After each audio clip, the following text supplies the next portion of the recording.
I wanted to draw a brief connection between the story of Noah and how many of God's sons and daughters have been or will be called to build an ark, okay, a spiritual ark. So you're called to your ark season, Noah season. And so we all know in the story of Noah, he was called to build something that there was no concept of prior to his existence, okay? In Noah's time, there was no concept of rain, okay? And so the Lord is like, I want you to build an ark that's going to protect you against floods. And he's thinking, what are floods?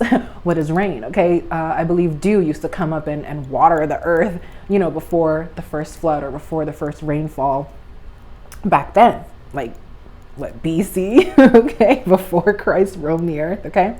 Noah didn't even know how to build the ark, okay? He had no idea, which is why there are such detailed instructions, about this measurement and that measurement and this type of wood and all this, because the Lord was literally like, I'm going to show you how to build this thing because it has to come to pass, okay? You need to be saved so that my glory can be shown through your story, so that my goodness, my promise can be, shown through you, exemplified through you, through your obedience. And it will literally save your life. So I need you to build it in a specific way that can house animals 2 by 2, that can house your family 2 by 2. God always has a divine plan as to why he tells you to do things in a specific way. And so many of us are called to build in this season when there's no concept of things that we're building for, okay? That's where I was going with this. Like, thank you, Holy Spirit. Many of us are called to build in ways that there is no concept of rain. There is no concept of kingdom marriages. There is no concept of purposeful partnership, in the world. In the kingdom, we know these things exist. But we're bringing new concepts to the world. We're bringing, new ideas and new ways of living to the world. And they are in darkness and they do not understand these concepts. And so we're thinking, Lord, this doesn't make sense. I will be ridiculed. I will be mocked. I will be judged and misunderstood. And the Lord is saying your obedience is going to save your life. Your obedience to me, to every single detailed instruction on how to build this ark, build this business, build this ministry, it's going to save your life. It will prosper you. I will be my glory will be exemplified through you. And you will be able to live to tell the tale that the Lord told me to build something before it made sense, before it was required. But when the appointed time came, my God, I was safe, shut in the ark. The door was closed. It could not be opened, okay? That season where the Lord opens doors that no man can shut, and the reverse, he shuts doors that no man can open. And I wonder how many of us are being diligent in that preparation season, in that obedience season, in that ark season, knowing that a flood is coming, knowing that the rains are going to come down and the floods are going to come up. And he faced opposition, ridiculed for building, okay? I'm not even sure if he was ridiculed by his own family. I don't think so. I think that was maybe the story of Job, where his friends his friends didn't understand what was happening to him and tried to convince him otherwise, try to convince him to curse God and die, or his wife or whatever.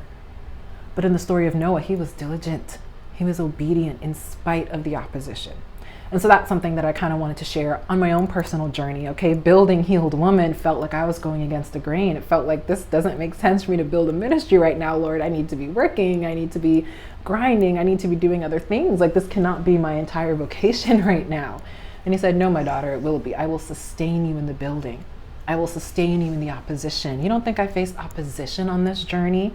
Okay, people not understanding me going into full-time ministry, my family not understanding, not to call them out, but not everyone, even your family, is going to understand your faith journey. And you have to be able to, even in familial circles, even in your close inner circles, you're going to have to not ignore, but you're going to have to filter out some opinions, even from trusted loved ones. You're going to have to filter some opinions. You're not going to be able to listen to everyone's opinion, because you're going to realize not everyone has your best interest at heart. If they really loved you, they would not try to dissuade you from doing the thing God has called you to do. Not to say that they don't love you, but they do not understand. And that cannot be where you go to die. People's opinions. You cannot die living for people's opinions. You cannot allow the faith seed to die waiting for people's opinions or approval of what you're doing. Had I waited on people's approval to start this ministry, to build this channel, to activate inner queens, it never would have happened. Never would have happened. And so, of course, this topic is very near and dear to me because I am actively facing opposition, but I am guarded. I am protected. Okay, I am divinely provided for. and I'm about my Father's business. And God takes care of his children. He does.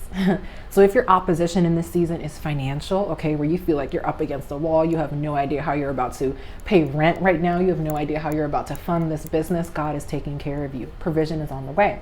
If your opposition is people's opinions, where people are actively trying to dissuade you or discourage you from pursuing God's will for your life, God is saying, trust me, and continue to build that ark. Provision is on the way.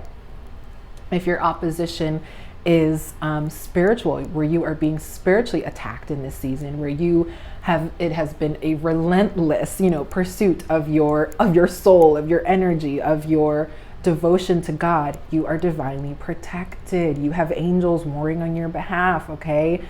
Employ your angels, okay? Start calling out the name of the Holy Spirit to help you every time that you feel that literal demonic pressure, okay? If you've been feeling it, you know what I'm talking about. Where you literally feel the physical weight of the opposition. Maybe as you're sleeping, maybe as you're driving, maybe as you're meditating, you can't focus, your mind is everywhere but on the Holy Spirit. These are signs, that's a reason, okay? Or these are signs that you are facing spiritual opposition, spiritual warfare. It may be time to fast and pray. It may be time to fast and pray. Go into a season of fasting and praying, however long the Lord calls you into that, so that you can begin to break off those that demonic weight and continue to advance in the kingdom, okay? So I really want to equip you all, with how to face this opposition spiritually, how to attack it in the physical, how to start weeding out people's opinions from truth, okay? You only need God's truth to continue on this journey, my dear. You only need to answer one call. That's really powerful. You only need to answer one call. You do not owe anyone else a conference call of the version of the call God gave you, okay?